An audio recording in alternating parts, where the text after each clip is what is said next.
right, welcome in, guys. Right at 11 o'clock, so I want to go ahead and get started here. My name is Jake Howard. I'm a product data management or PDM specialist with Hawk Ridge Systems, and it's that time again. You know, it's Wednesday, so getting back on it with another Webinar Wednesday. If you haven't tuned in for any of our other Webinar Wednesdays, Webinar Wednesdays are kind of a section that we like to put out that kind of highlights a different product every week, and then we kind of dig in a little bit to show specifically different features of that software or maybe some tips and tricks. Today, we're going to be focusing on my favorite product, SOLIDWORKS PDM, and specifically managing legacy data, which I think is a really big one no matter who you are as a PDM user or as a PDM admin. Legacy data is something that you're going to be dealing with, so this should be a good one. For those of you tuning in live, I would ask that you hold your questions till the end just so we can guarantee that we end on time, and then I can get to those after if we need to and go from there. So first slide I have here is just highlighting Webinar Wednesday. I know a lot of people, even if you do tune in for Webinar Wednesdays, a lot of people don't know that we do have recorded broadcasts of all of our Webinar Wednesdays on our website. This is a screenshot of what it looks like. If you go to our hawkridgesys.com/events/webinar-wednesday link, you can get there straight through our website. You can take a look at all of our previous posted Webinar Wednesdays, which usually get posted, I think, a day or two after they get recorded, I want to say. But it probably varies. The last one, it looks like, was posted on the 21st, so that's pretty recent. That one was a flow simulation webinar from our simulation team. And then before that, there was a composer by, I think, Scott Woods, which is our product manager for that product. And so it just really varies the different products that get highlighted with the Webinar Wednesday, but the full schedule should be on our website there as well. So if you're interested in tuning in for a future webinar, feel free to check those out there. All right, but today we're focusing on PDM. So first slide I have for you here is I've kind of created a little bit of a flow chart for you to kind of start thinking about where we want to be going with our migration and what we need to be thinking about as we're moving our files into our vault. So at the beginning over here, we're starting off. I can ask, where is my data coming from?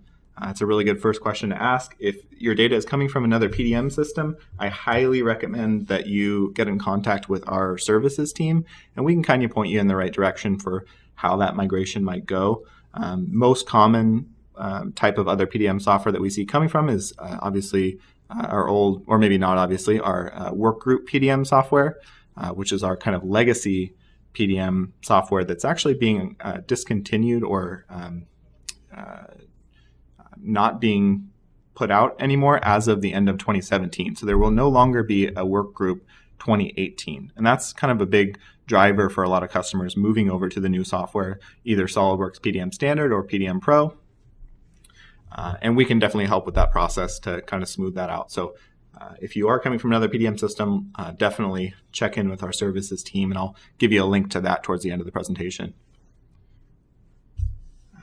So let's say we've asked ourselves where the data is coming from, and maybe it's coming from a Windows folder structure or a network drive, which kind of simplifies it a little bit. So then we can kind of ask ourselves a different question. Do I need to import versioned or revision data? And that's a really big one to ask, because it's going to change our kind of process for importing our data. So if we're not importing any version data, or we're only importing our latest version of our data, it's going to be really simple, really just a drag and drop. As you've seen, if you've looked at any of our PDM products, drag and drop from our network drive or Windows folder into the vault, and you should be good to go. There are some data cleanup kind of processes that you can do with that, and I'll kind of go over some of that and highlight some of the tools that are available to you for kind of automating and batch processing different types of files to save you some time. But that's the basic process for that.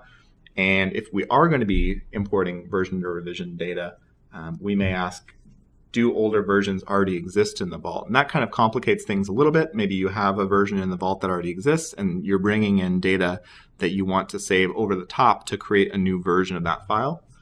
And in that case, you would probably want to check out the existing files in the vault, overwrite your local copy with files from outside the vault, and check those files in. I'm going to be going through each of these processes in this webinar, so don't worry about that if you're not fully comfortable doing that. But if older versions don't already exist in the vault, then we have a few options for how we want to do it. Probably a drag and drop into the vault, or using some migration tools, some data cleanup may be involved there, and then manually versioning our information depending on our needs, which I'll kind of go over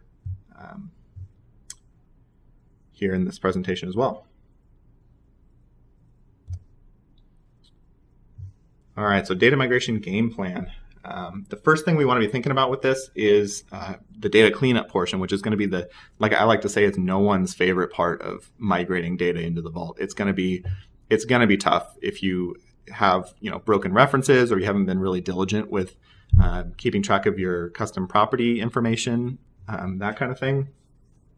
So scoping this out can kind of inform your migration scope or your process that you're going to go through when you're migrating your files. One really big question that we get when people are first coming into the new software or importing their files for the first time is, why don't we just dump all of our data into the vault and then clean everything up later?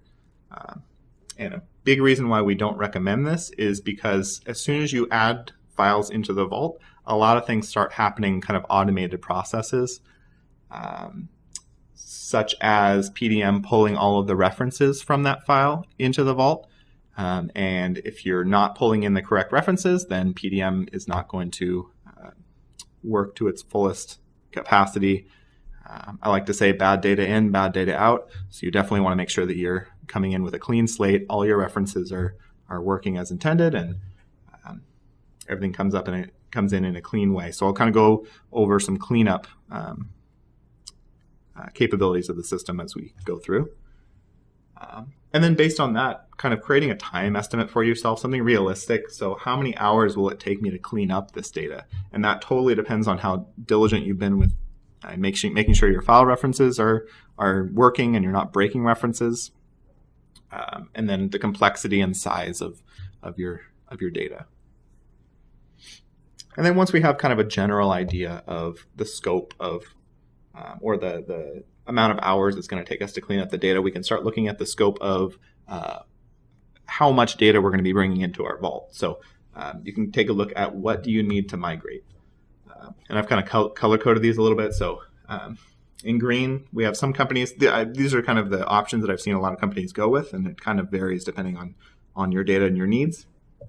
You could opt to not migrate anything. You could just leave everything in the old location and then start fresh in the new vault. And obviously, that's going to be the easiest way to kind of get around migration. You're not even going to need to do any migrating of the files. You're just starting fresh with the new system. Not recommended. By the way, none of these are recommended other than a full migration, just because if you have all of your files in the vault, then all of your references are in there. Everything's very searchable, and you have metadata and automation and all that fun stuff that PDM comes with. Just kind of be thinking about that, but different options for you. As needed, so you can leave, this is where you would leave files where they are and then leave it to the engineers to move files into the vault when they need to use them. This one I would say I don't really like. I do see some companies going with this, but that can kind of lead to kind of a mess where you're not sure whether the file is inside the vault or outside the vault. So I'm not a big fan of that one. It's doable. PDM doesn't really care whether the reference is outside the vault or inside the vault as far as opening up the file. But you might run into issues where you're looking to locate a file and you're not able to find it. Importing current projects or important projects only. This one is maybe a decent option if you have a whole lot of data and a lot of it is just legacy that you're never going to need to touch. If you just want to import your most current or important projects into the vault and work on those, I would say that's doable. Obviously, you want to make sure that the references for at least those files are cleaned up and good before importing those files. And then finally, obviously, the full migration, just dragging all of your data, whether it's legacy that you don't use anymore or whether it's current projects, migrating everything into the vault is the preferred option, but also the most time intensive.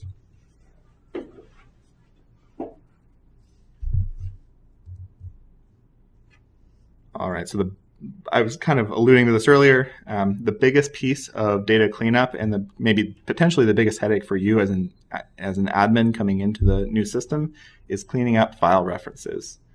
And for those of you who may not be SOLIDWORKS users so much, file references are in SOLIDWORKS, you may have an assembly file that references a bunch of sub-assemblies and parts, and those are children of that assembly that make up the top level assembly. So you want to make sure that all of those relationships come in PDM so that files are searchable. So when you import files, where do PDM look to find those references? Well, it's just looking inside the assembly itself to pull all those references out of the assembly and stick it into the database. So you really want to make sure that the files are saved with the proper references coming in. There's also PDM also looks in the same folder as that assembly if a reference has the same name. So if a reference is broken in an assembly, but that reference exists right next to the original assembly, and you drag them in together, that part will come in. It'll automatically update the reference in PDM for you. Obviously, you don't want to rely on that. You'd like to bring in all the references in right away with non-broken type of relationships. So obviously this is dependent on SOLIDWORKS saving the correct path and name for your references, so cleaning that up is very important. And files need to be brought in together. So even if the reference for an assembly is saved correctly in the assembly, if you drag and drop an assembly into the vault by itself without any of the parts, PDM is not going to read all those references into the vault right away. Even if you drag in all the parts after the fact, those references won't be pulled in. The assembly is still going to be referencing, and PDM is still going to be referencing files outside the vault. So it's always recommended to bring an assembly and all related parts in together. And the easiest way to do that is just to drag and drop folders from outside of PDM into the vault, so that you know that you're getting everything. Okay, so I've talked about kind of cleaning up data prior to importing files into the vault. Oh, here I have another point here. What happens if I import files with broken references? Like I said, PDM is not going to be able to read those references into the vault, and your contains, your where used, your bill of materials tabs, checking files in or out, and a lot of utilities inside the vault are not going to work correctly if the PDM database doesn't know where those references are. So you definitely want to make sure those references are correct going in. And today I promised we'd look at some PDM utilities, and a lot of these utilities I would say are not as common, and some of them we don't even cover in any of our PDM classes. So this will be good to take a look at some of the lesser used utilities that are valuable when you're importing legacy data.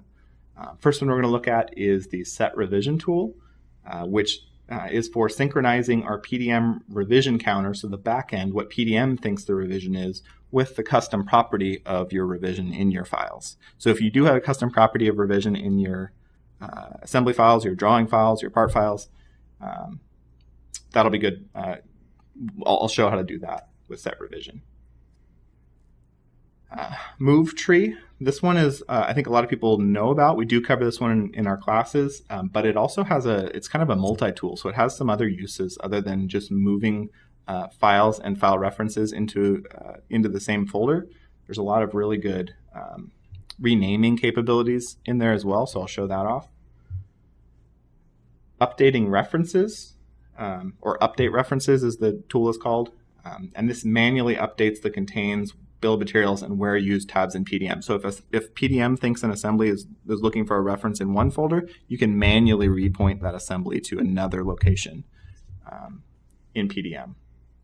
This one is a little more on a per file basis, so it's not really a batch process, and it's best to be used sparingly, I would say, to save yourself some time. But we'll look at that one. And finally, for what we're going to be looking at today, file version upgrade tool is a really good one. I think a little bit underused. This tool, its main purpose is to, when you upgrade PDM, all of the files in the vault are still going to be at the old version of SOLIDWORKS. So how would you like to upgrade those files to the new version of SOLIDWORKS as well? And you can do this in batch with this tool. But a lot of people don't know that you can actually combine this with SOLIDWORKS file locations references to automatically point your files to the correct location and clean up those references automatically in batch. So I'll take a look at that file version upgrade tool right at the end. And then I throw in a dispatch at the end here. This is kind of a more advanced, kind of a little bit of almost a scripting tool that's kind of an add-in that comes with PDM that's kind of an all-purpose Swiss Army knife of automation for moving, renaming, setting variable values, etc. I'm not going to be covering that in this class, but I wanted to just throw it out there, and I'll show kind of where I used that in my process here. So if you're interested in that, more information can be found online in the SOLIDWORKS help articles. Also in the local PDM help document in the administration tool. Okay, so that's it for the PowerPoint. Go ahead and dive into some actual examples here that I think might be useful for you. Okay, so let's browse into my vault here. I have my legacy data vault. If I open that up, I don't have anything in it right now. So in this scenario, I'm coming in clean, but I'll also show when files already exist in the vault, what to do in that case. So I have some legacy data here on my desktop. I have a legacy data folder, as well as a part file outside that folder. So if I look in my legacy data folder here, I can see I have just a part on the outside. It's not really cleaned up. It doesn't have a really strict structure here.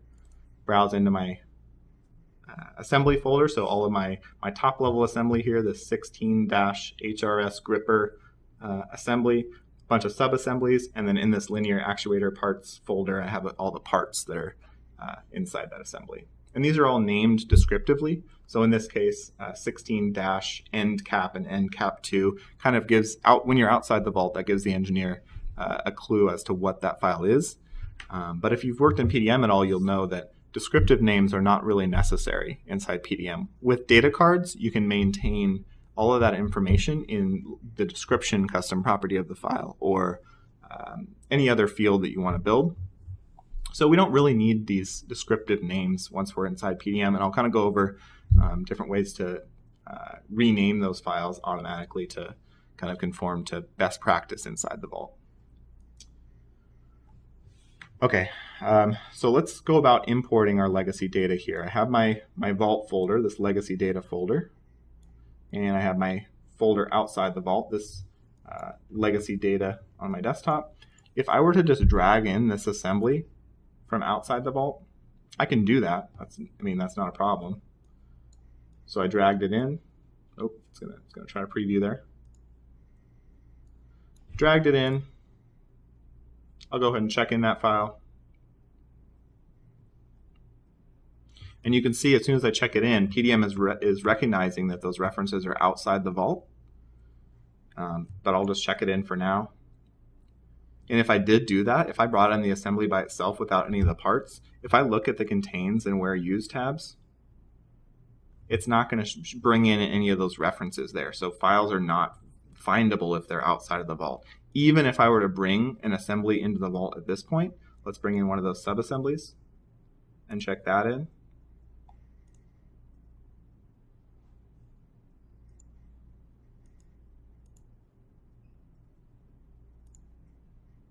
If I look at the top level assembly that is supposed to contain that sub-assembly, it's still not going to list it in the contains tab because I didn't bring those assemblies in together.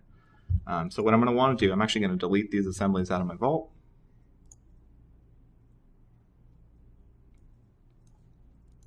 I'm going to bring everything in together in this case, or most of my files in together. So let's bring in the 2016 gripper and the HRS finger part. So I'll drag and drop everything in my vault that way.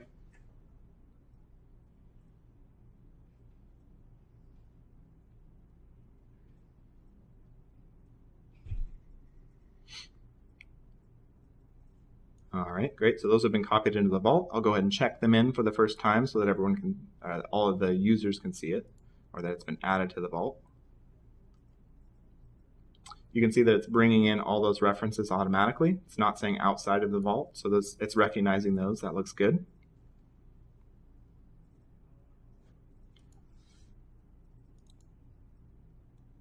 And then if I select my top level assembly here, it should bring in all of those references into the Contains tab and where used and bill of materials, and it should pick all of those up. So that's definitely the way I would recommend doing it if you can. If you can bring everything over at once in a batch, everything in assembly, that is the recommended way to do it so that PDM can read all those references. But I do have some data cleanup that I need to do here. I brought in my files. I've made sure that all the references are working. So if I opened up this HRS gripper assembly, it would open up with all those references pointing to the right locations in this vault. But I may want to move things around if I need to. And remember, with PDM, it makes it very easy to move stuff around. Since this reference is already in the vault, I can just drag and drop. Maybe I want to bring this part into the parts folder. And that will automatically update all the references to all my assemblies that contain that part. That's pretty basic stuff. So if you check the HRS gripper contains, that part should be listed in the correct folder under this Found In tab. So they're all listed under linear actuator parts, not where the original location for that file was. All right, so first thing I want to do, if I look at the Contains tab again for that HRS gripper, a bunch of these parts and assemblies have existing revision values in their custom properties. So those got brought in automatically. Those should be on the data card of the file. If I let's look at another one. I don't know which one's that. There we go. So that's an example of an assembly that does already have a revision on the data card. It was brought in correctly from the custom properties of the file. But if I were to push this file through my approval process right now, PDM is not going to automatically be able to read that revision properly. So it's, instead of going from C to D, it would go from C back to the original counter value. So it would be C back to A, which is not what we want. We want to continue using, and the same thing for these parts. These all have their own revision values you can see coming in, but PDM is not picking those up on the back end automatically. So what we can do for this, so that we can guarantee that PDM is synchronized with the custom property and the variable information in the file, I can select my top level HRS gripper assembly, and I can do, excuse me, I can do a modify set revision, and there's that set revision button there for that file. And this is a newer tool, so if you're kind of more of an old school PDM user, you might not be familiar with this one. This tool allows you to synchronize what's in this data card variable field, or what's in the custom property of the file, with what PDM thinks the variable information is. So if I right click and select all, I can then check them all off. And then it's showing that it thinks the new revision value is A, which is not correct, right? We don't want the new revision value to be A, because the next time it passes through our approval process, it'll go directly to A. We want it to go to D in this case, or F, or whatever the current value is, the next value. And we can do that using this update variable column on the right. So if I right click, I get a few different options at the bottom here. I can set revision on all files, and that's this checkbox over here on the right. So I can check off all files automatically. I can update data card variable on all files. So if PDM thinks the file is at a certain value, I can update the custom property or the variable information in the file with what PDM thinks it is, which is not what we want in this case, because PDM thinks everything's at A, which we don't like. But we also have an option for set all new revision values to the card variable value, which is what we want. So if we select that, it's going to bring in everything that PDM differs with what's in the custom property of the file. It will update that new revision variable to what's in the variable section. By the way, if these files are in a state where you can increment the revision, if I click one of these items in the dropdown, I can set this variable value to whatever I want. So it doesn't necessarily need to be synchronized with the data card variable. I can just set this to H if I wanted to. And that's kind of a way to that you could even bypass the approval process in that way. So you probably want to restrict access to the set revision tool from user or group permissions. And that's kind of how you would prevent users from bypassing your approval process and setting the revision to whatever they want. But okay, this all looks good to me. These all are synchronized with what's in the variable information. If the variable information was blank, the next value is going to be A. That makes sense, right? Because it's just going to go to the first value the next time it goes through our approval process. So that looks good. I'll say OK there. That was pretty quick. I updated everything in my process. So maybe let's look at this 3-finger attachment here as an example. I'll select that. It's at revision C right now. If I approve this file, right-click, change state. I'll just send to released as an example. Can move some parts in there with it.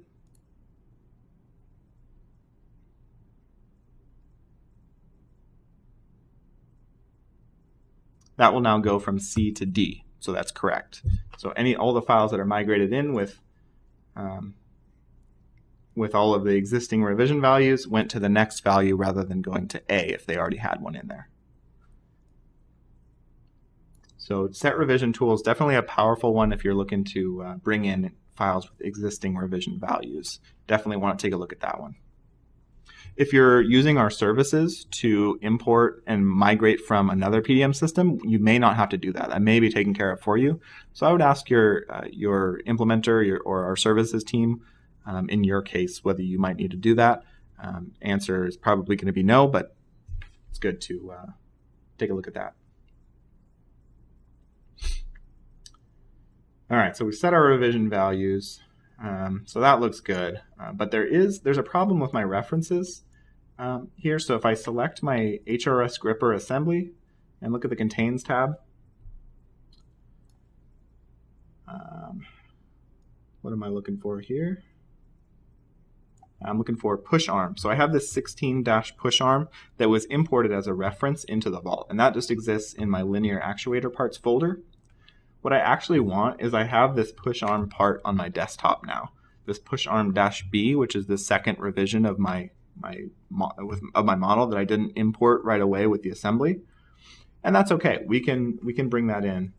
So what I can do, I'm going to go ahead and check out this top level assembly and everything underneath it.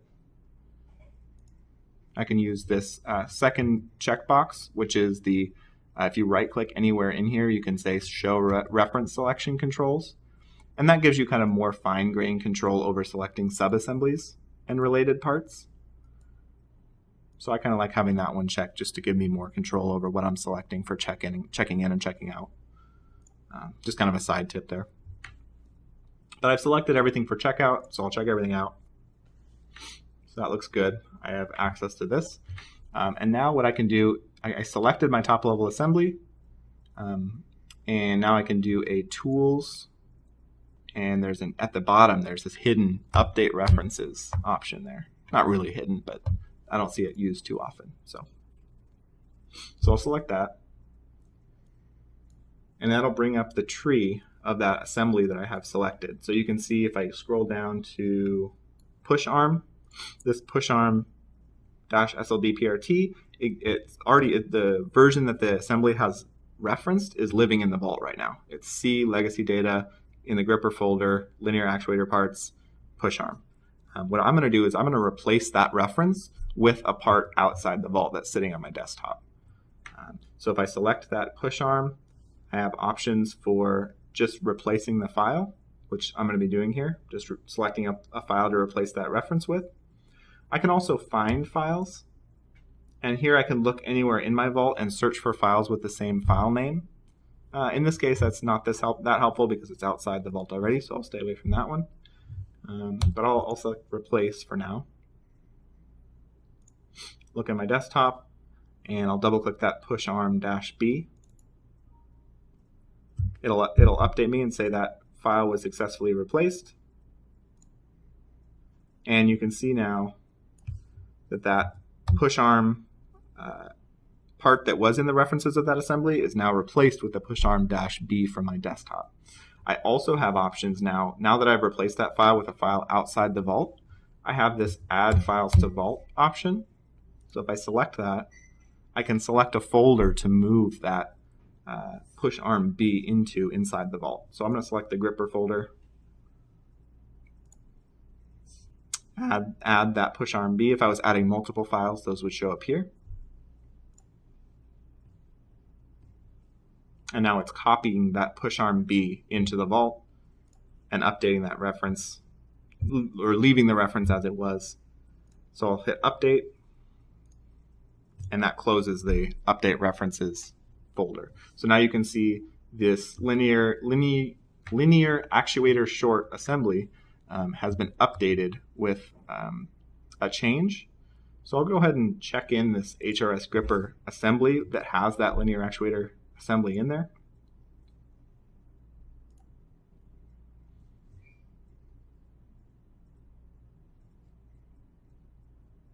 Check in that change, and now I can see, or I should be able to see, push arm B is in the contains tab of that assembly. So I've updated that reference and moved it away from the original location. That did add a version to this linear actuator short assembly. So if I wanted to select that and view the history of that file, I could always go back in time and view what that reference was at that time. You still have a record of it, even if you updated the reference.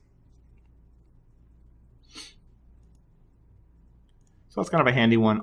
Like I said, on a per part basis, that's kind of a handy one to do, but it doesn't update everything in batch for you. It's kind of the downside there.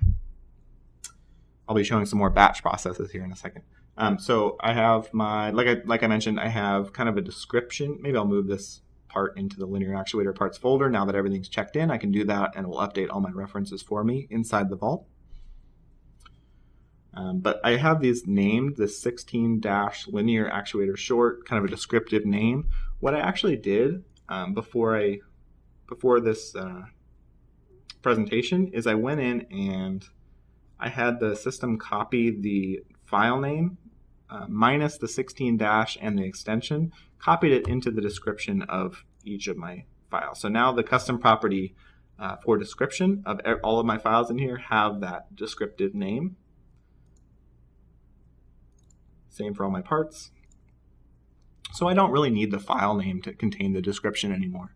So what I'm going to do is actually just rename all of my files so that they're kind of, we like to say, a dumb file name or a dumb part number, so it's not containing any real information other than it automatically incrementing numbers, so that we can guarantee that our files, number one, they're not going to be user entered, so there's not going to be any user entry errors, that kind of thing.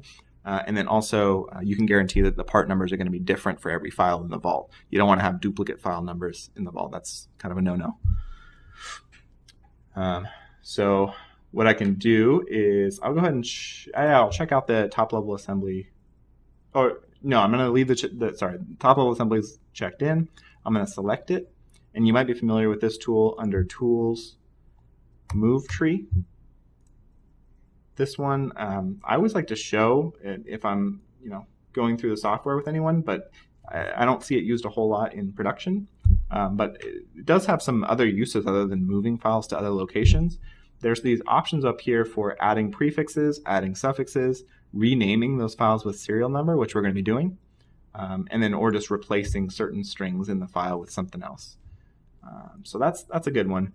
But by default, the Move Tree tool is going to be copying all files into the same folder. So you can see under the destination path over here on the right, it's going to be copying everything into the 2016, or I'm sorry, moving everything into the 2016 gripper folder, which is not what we want. I want to maintain my folder structure that I have now. I'm going to have all my assemblies in this folder and all my linear actuator parts in one folder. That's not necessarily best practice, I would say, but if that's your structure that you like and you want to maintain that, then obviously you wouldn't want to move everything into one folder.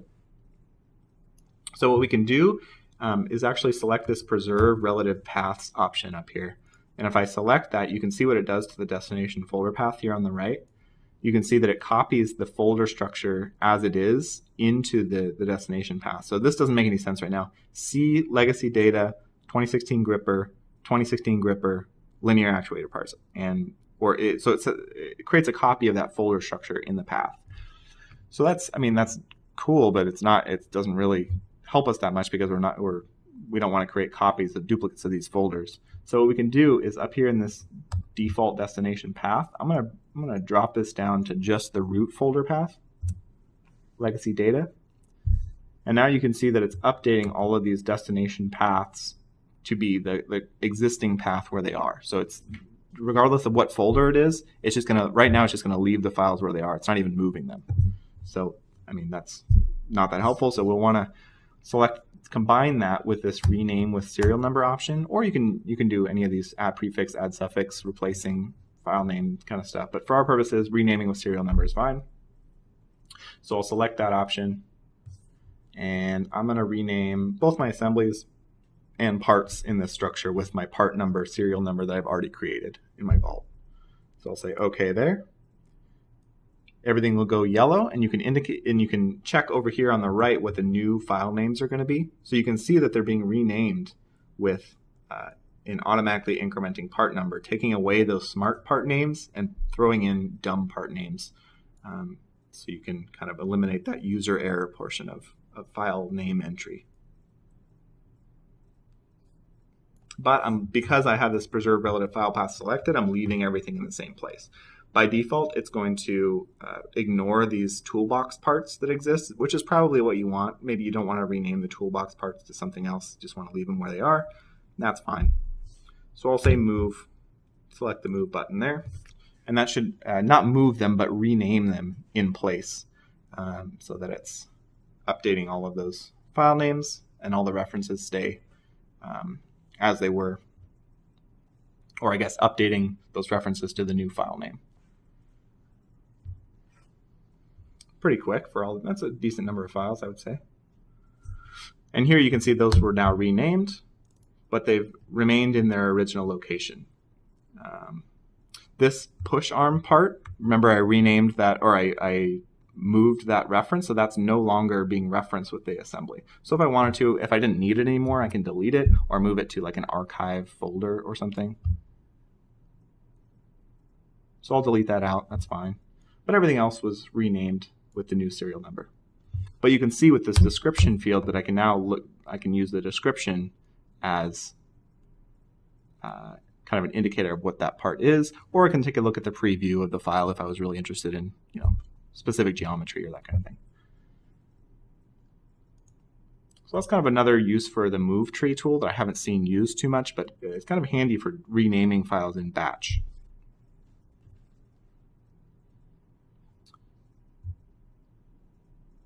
All right, so that's the move tree tool. Trying to think, what was the other tool we want to do? Oh, file version upgrade. File version upgrade is a good one and very underused, I think.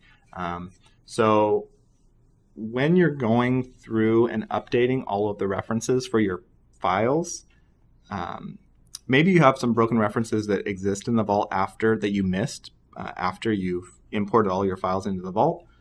That's okay. Obviously, it's better to fix it before you bring them into the vault, but we can do some stuff after the fact to make sure everything is synchronized.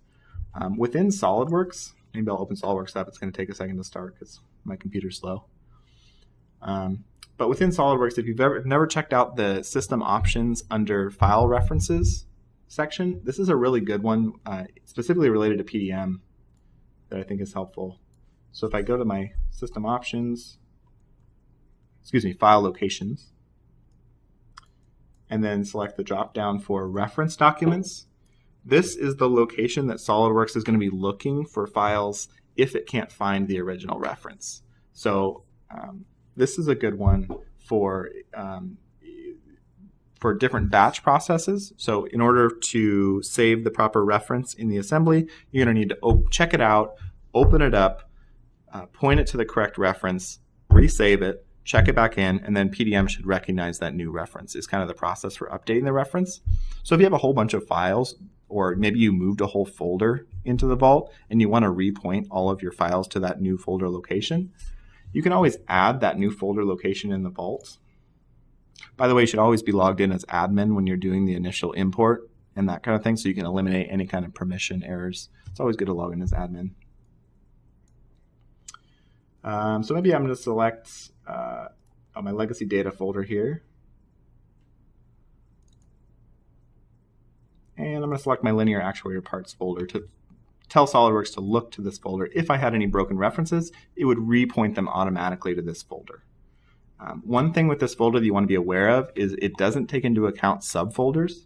So for every subfolder underneath here, you're going to have to add a new entry if you did have a bunch of subfolders. In this case, it's pretty simple. It's all in one folder, but you may have a bunch of different locations here.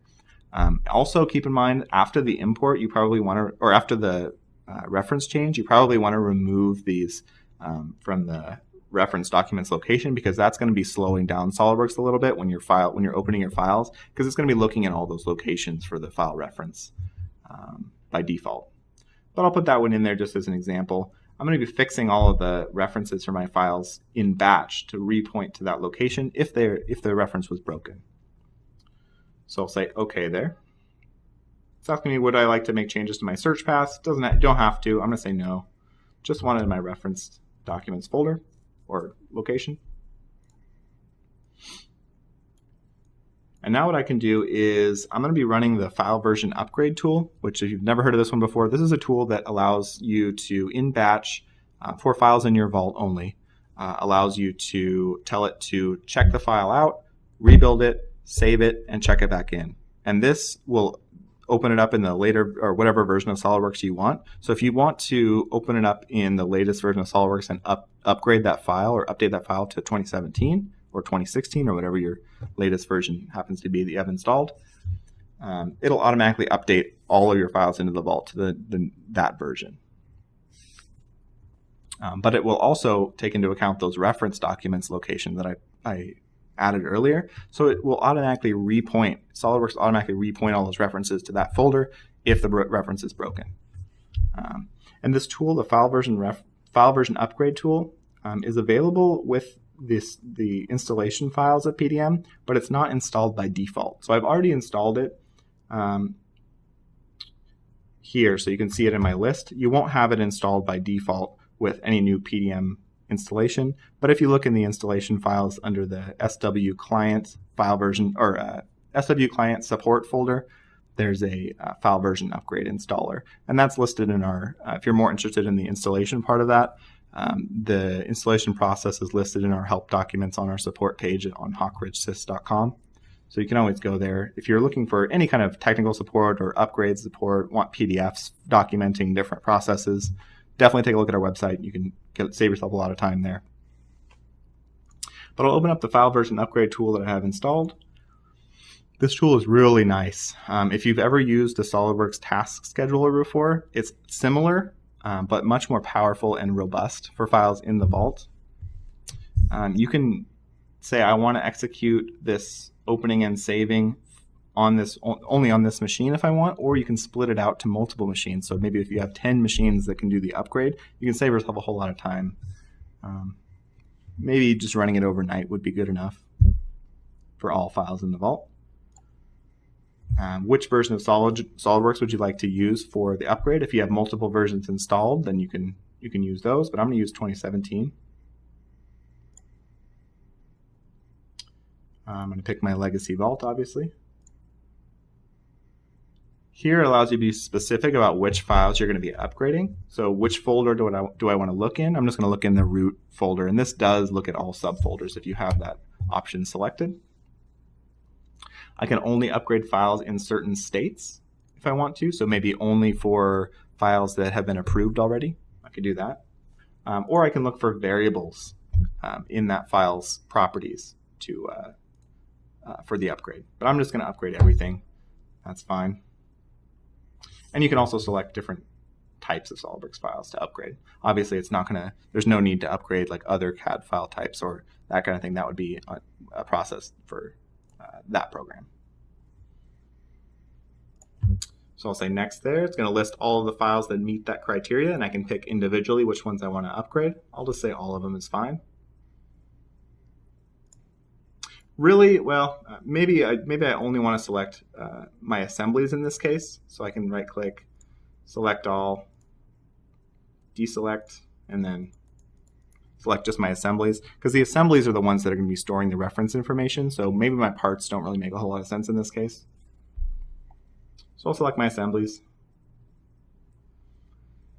Here it's asking me what I want to do with this update. Do I want to create a new reference for these files with the updated references and the updated file format, or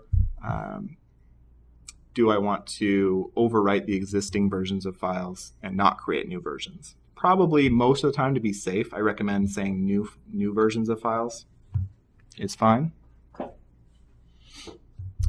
And it's asking us where we want older versions of files, or files referencing older versions. Do we want to include those in the upgrade?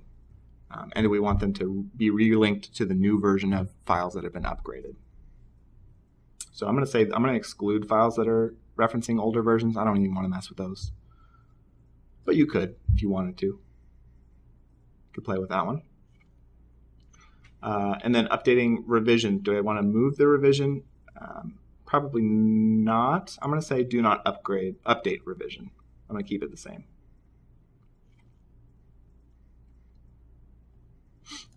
Great. This comment section is allowing us to put in the comment of the history, saying maybe file version upgrade. Yeah, file version upgrade, or files upgraded using the file version upgrade maybe.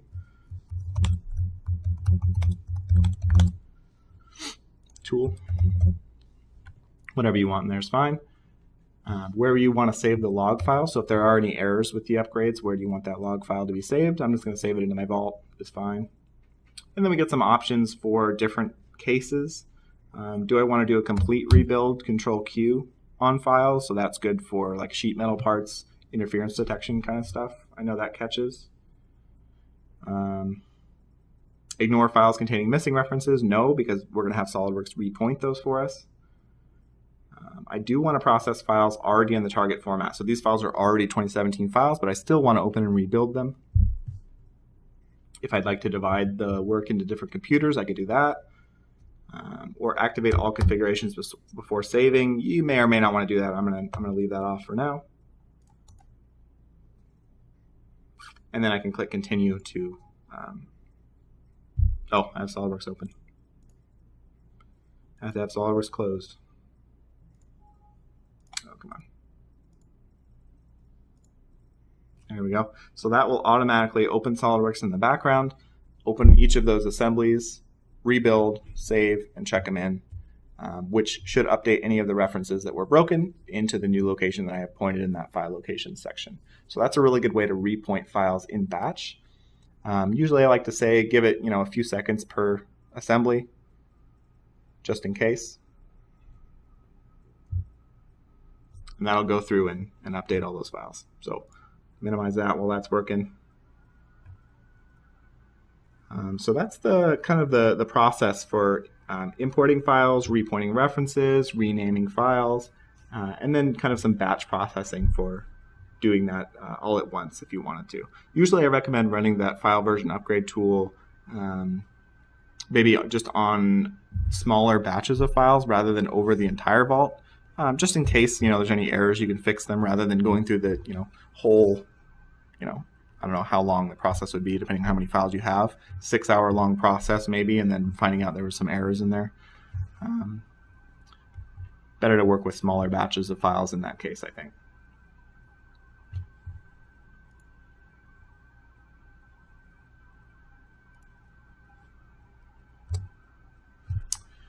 All right, so today we looked at some of the nice features and tools available for automating some of the file reference issues or file reference fixing and data cleanup in our vault. So hopefully those were helpful for you. If you do have any questions for any of you coming in live, feel free to type them in the chat box and I can try to answer those after the presentation. But otherwise, thank you very much. I have some links there for our PDM services team. So if you're interested in getting a quote for migrations or any kind of services from us, feel free to go to there.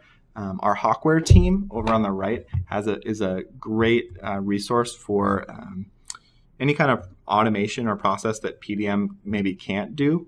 They are a dedicated programming development team that can make it do what you want it to do most of the time. So if there's any kind of extra functionality that you're looking for, they have a bunch of pre-built tools, some of them even free on their website that you can go and check out. That's that Hawkware link. And then obviously our tech support team is a really big resource for you as a customer that you can go in there and call our tech support line or go to our support link there and browse our knowledge base for any kind of guides or how-to kind of stuff. So thank you very much for your time. And that's the end of the presentation.